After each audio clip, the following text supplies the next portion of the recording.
Olá pessoal, estamos aqui na edição número 50 do No Cafezinho. Dessa vez sem Márcio Didier, que está em viagem. Para onde, Renata? Acapulco, que nem Ele Chaves. Ele está no México de férias. Um grande abraço para Márcio Didier. E hoje recebemos aqui Cristiano Pimentel, que é procurador do Ministério Público de Contas. E vamos falar especificamente Da passagem do ministro do STF e presidente do TSE, Gilmar Mendes, pelo Recife essa semana, que foi um pouco cheia de polêmica, né? Gilmar Mendes, que se tornou uma figura aí bastante polêmica, veio aqui em Recife essa semana e causou um alvoroço danado porque criticou os juristas que pediram o impeachment dele depois do julgamento do TSE, não é isso? E Criticou a Justiça, o Ministério foi Público. criticado pelas associações ligadas à magistratura, falou que as investigações da Lava Jato estavam extrapoladas, estavam indo além do limite. E aí ninguém mais apropriado para falar sobre essa politização da justiça do que Cristiano Pimentel. Cristiano, qual é a de Gilmar Mendes? Existem dois Gilmar Mendes, assim, porque me parece que ele era um antes do julgamento do TSE e agora parece estar adotando uma postura um pouco diferente. Qual é a avaliação que você faz da postura dele? Olha, a força-tarefa da Lava Jato mesmo tem falado que a postura dele mudou, não é? Depois que essas investigações atingiram o PSDB. E como vocês colocaram muito bem, ele não se furta em dizer que é amigo pessoal do senador Aécio Neves. Então, realmente nos causa muita preocupação a todo o Ministério Público e a magistratura brasileira, essa postura de Gilmar Mendes, porque são 11 pessoas no STF que têm poderes, não é, acima das instituições da República. E nós vemos que no momento de crise, o papel do STF é realmente ser esse poder, não é, que vai arbitrar as grandes questões do país. E a influência dele é decisiva em muitas votações, porque ele é uma pessoa muito preparada e com uma argumentação muito contundente, que às vezes até intimida alguns colegas do Supremo. Inclusive, ele chegou a dizer que o Ministério Público teve pouca atuação nessa coisa da cassação no TSE da chapa Dilma Temer. No entanto, o Ministério Público não tem assento na Corte do TSE.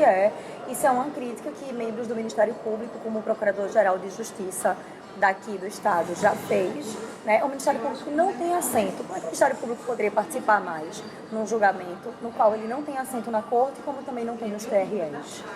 Esse caso da votação do Tribunal Superior Eleitoral, da chapa Dilma Temer, é um caso emblemático para revelar um problema em toda a justiça eleitoral, em todos os tribunais, TREs, que são em cada estado, e no Tribunal Superior Eleitoral, que eles têm 7 juízes, cada tribunal desses, e 2 são advogados, que inclusive podem manter seus escritórios de advocacia. Eles são advogados durante o dia e geralmente à noite vão julgar como juízes togados. Então, no caso da chapa Dilma Temer, o presidente Temer nomeou 2 ministros para o TSE que, por coincidência, votaram a favor dele, e isso gera uma distorção, não é? Um julgamento que você já começa com 2 votos a favor, que foi o caso concreto desse.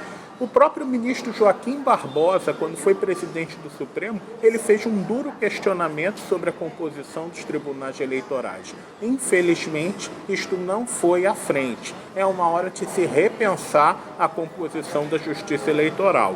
Porque, segundo o próprio Gilmar Mendes, a justiça eleitoral é muito rígida para caçar um governador de Roraima, um senador de Rondônia, mas quando é uma pessoa de São Paulo, Rio de Janeiro, ou mesmo uma chapa presidencial, não é tão rigorosa assim. Há uma discrepância de tratamento de acordo com a força de cada pessoa que está sendo julgada.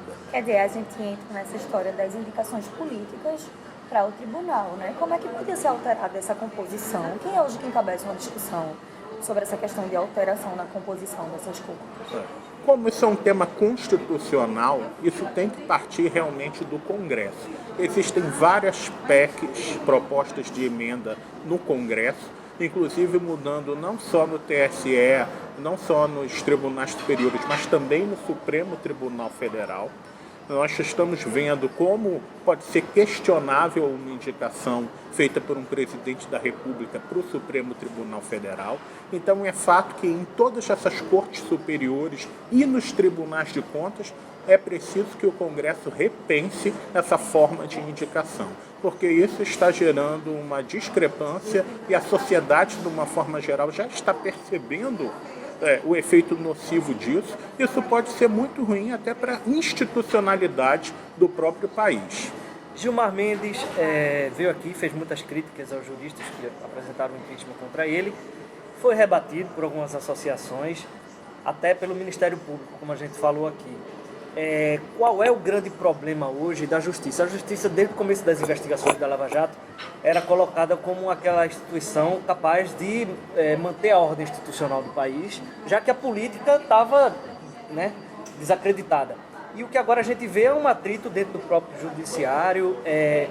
Você acha que essa postura de Gilmar Mendes é, de fato, prejudicial para a imagem do Poder Judiciário? E se isso pode ter um certo efeito contra ele pode ser penalizado por dar essas declarações, dar palestra, e sai por aí colocando uma visão que deixa claro que é política, né? Exatamente. Olha, acho que todos que chegam a um tribunal superior, como o Supremo, deveriam saber vestir uma toga. Por exemplo, nós temos ministros do Supremo que souberam muito bem como se portar como magistrado. O próprio Edson Fachin é o grande exemplo disso. Era uma pessoa com ligações com a militância do PT, era um advogado que até participou da campanha da presidente Dilma, mas todos estamos vendo como ele soube vestir uma toga e se portar como um magistrado imparcial. A ministra Rosa Weber, o próprio ministro Celso de Mello, que é o mais antigo da casa. É importante que as pessoas tenham essa concepção de que ali é um órgão da República, não é um órgão dos amigos, não é um órgão de governo, de partido. E o ministro Gilmar Mendes, aqui em Pernambuco, eu creio que ele ficou impressionado com os reveses que ele passou. Primeiro que a imprensa daqui, aí vocês estão de parabéns, fez perguntas que a imprensa do Sul jamais teve coragem de fazer ao ministro Gilmar Mendes, não é? O TRE, os servidores do TRE fizeram um expressivo protesto contra ele também, dentro do TRE, com coroas de flores e tudo. E as nossas associações, tanto da magistratura quanto do Ministério Público do Estado, fizeram duras notas repudiando, as falas, ao meu ver, totalmente infelizes que ele fez aqui. Ele não pode usar esse cargo para uma agenda política de um dos lados do espectro político, como ele vem fazendo. Isso é uma postura realmente lamentável e acho que os ministros do Supremo também já estão percebendo que isso está, de certa maneira, extrapolando. Espero que a presidente Carmen Lúcia considere isso também. Mas existe uma forma de sanção para isso, não?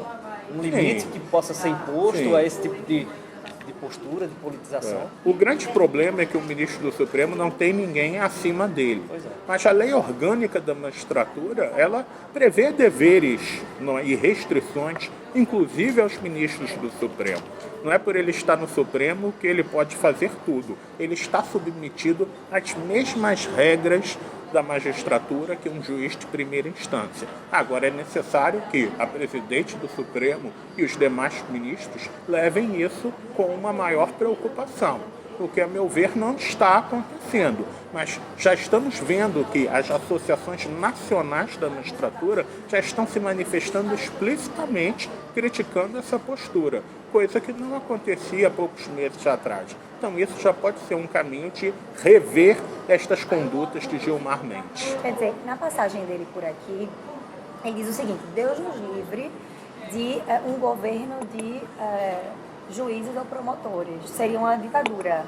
E aí ele critica essa questão dos promotores dentro desse enfrentamento que ele vem travando com o Ministério Público. Ele já disse aqui também, perguntado sobre o recurso do Ministério Público Eleitoral, que o Nicolau Dino já disse que vai impetrar, que não tem nem acórdão ainda sequer. Então, que ele foi questionado o seguinte: se vai admitir, tem que passar pela admissibilidade dele. A expectativa no Ministério Público, se Gilmar Mendes não admitir ele, enquanto presidente do TSE, esse recurso do Ministério Público Eleitoral sobre a cassação da chapa Dilma Temer, o que é que acontece? Sim, qual é o próximo passo? O que é que o Ministério Público pode fazer como um plano B? Infelizmente, o processo eleitoral ele tem a sua liturgia, que é muito complexa. Realmente, o ministro Gilmar Mendes ele tem esse poder de dar seguimento ou não a este recurso num primeiro momento. Né? Se ele negar seguimento, dependendo da decisão dele, pode ser feito recursos constitucionais para questionar essa decisão do ministro Gilmar Mendes. Mas um detalhe que eu gostaria de dizer é que Ministério Público e magistratura não são santos também. Não é? Todos os poderes têm suas mazelas, têm seus problemas. Nós vimos aí um procurador da República preso por ordem do Supremo Tribunal Federal por um envolvimento ilícito com a JBS. Nós vimos um outro procurador da República que deixou a carreira para advogar, não é? Para o próprio grupo econômico JBS. Então, o que eu quero salientar é que nós vivemos um momento de um país que não existe nenhuma instituição santa e acima de qualquer suspeita. Todas as instituições têm problemas, inclusive a magistratura e o Ministério Público.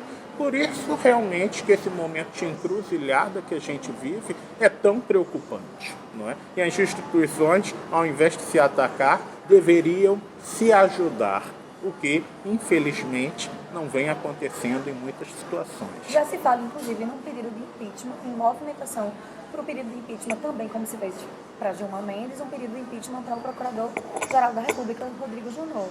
Como é que isso está sendo encarado no Ministério Público? Isso é visto como uma coisa factível? E outra, esses pedidos de impeachment relacionados a pessoas do Judiciário, como é que você vê a tramitação disso? É uma coisa palpável? Isso é possível de dar sequência ou é mais um elemento que não vai para frente? Olha, quanto ao impeachment, tanto de Janot quanto de Gilmar Mendes, eu vejo muito difícil eles terem seguimento. Para mim, isso é mais uma marcação de posição de determinados setores do espectro partidário, determinados setores da advocacia. O de Janot, porque o mandato dele vai se encerrar agora em setembro, não é? E a partir daí ele não vai ter realmente mais poder nenhum dentro da instituição do Ministério Público.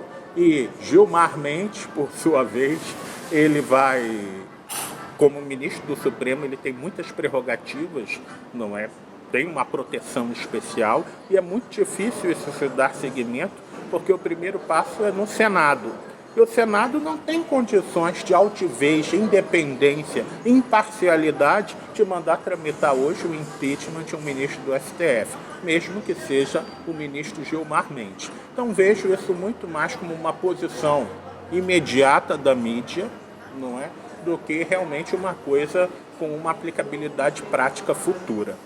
Já que a gente entrou nessa questão de Janot, só para a gente encerrar, porque a gente está com o tempo bem corrido, passa muito rápido, mas essa questão do Caixa 2, né? Que o próprio Janot mudou de posição em relação a essa coisa do Caixa 2. Alguns políticos foram enquadrados nessa coisa do Caixa 2, um exemplo é o deputado Jarbas Vasconcelos daqui, acho que Roberto Freire também, isso no começo entrou como se fosse no bolo de quem estava também na história de corrupção. E agora o próprio Janot tomou a iniciativa de propor que se separe isso. Por que isso não foi separado? Penas alternativas para quem foi enquadrado. Porque a pena para o Caixa 2 é menor. Por que isso não foi separado desde o início, no caso, pelo Ministério Público? Eu vejo que o Ministério Público Federal ele passa por um clima de eleição interna. E é fato que Rodrigo Janot ele não declarava peremptoriamente que não iria ser candidato a um terceiro mandato seguido. Então, desde que ele declarou, temos outros 8 candidatos e Janot não está entre eles, então Janot não será mais um mandato de procurador-geral. Então, desde que ele fez essa declaração, realmente mudou-se o ritmo de muitas coisas na Procuradoria-Geral da República, tanto para acelerar algumas denúncias, como as contra o presidente Michel Temer, como para tomar algumas medidas para diminuir a quantidade de inquéritos e processos, como essa que você citou.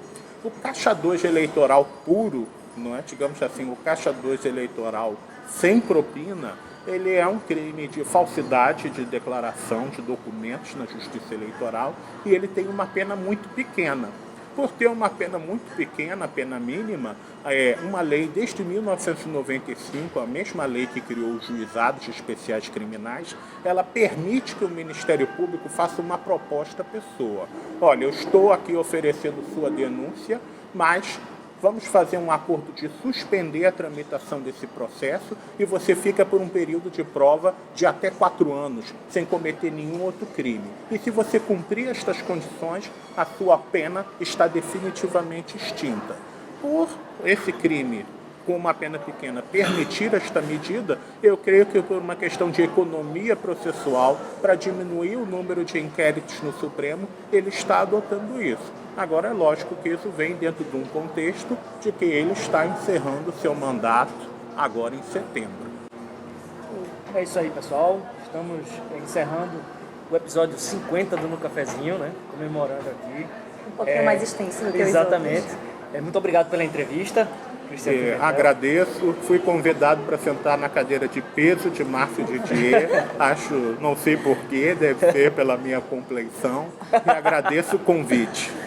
Então, Muito pessoal, obrigada. muito obrigado. Compartilhem aí, curtam e até a próxima.